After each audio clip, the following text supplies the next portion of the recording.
Le Centre international de ressources microbiennes a pour objectif de caractériser, conserver et distribuer des ressources microbiennes.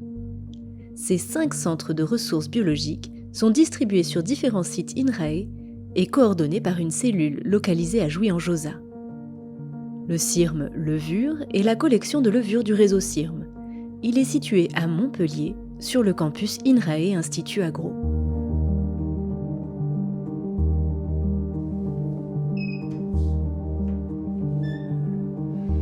Le CIRM Levure a été créé en 1991 pour recueillir les ressources microbiennes rencontrées dans différentes filières agroalimentaires.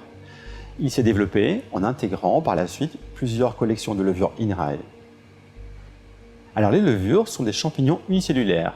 L'espèce la plus connue est Saccharus cerevisiae. C'est elle qui réalise la levée du pain en boulangerie, mais qui réalise aussi les fermentations du vin, de la bière, du cidre ou du kéfir.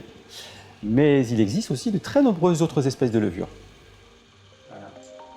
Aujourd'hui, la collection du CIRM Levure comprend environ 8000 souches, dont 3000 sont disponibles au catalogue. Ces souches appartiennent à plus de 200 espèces. Ces levures proviennent de 73 pays, en majorité de France métropolitaine, des territoires d'outre-mer et d'Europe. Une majorité des souches du CIRM Levure ont été isolées à partir de produits traditionnels fermentés, comme le fromage, le vin, la bière. Et on a aussi des souches de kéfir, de kombucha, de levain de panification ou de légumes fermentés.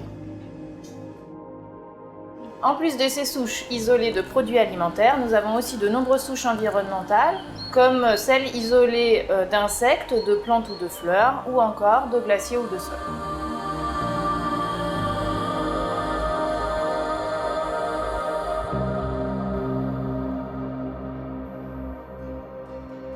Les levures sont cultivées sur différents milieux. Après une mise en culture durant 24 à 48 heures, les colonies de levures ont commencé à pousser et elles sont observables sur boîte de pétri.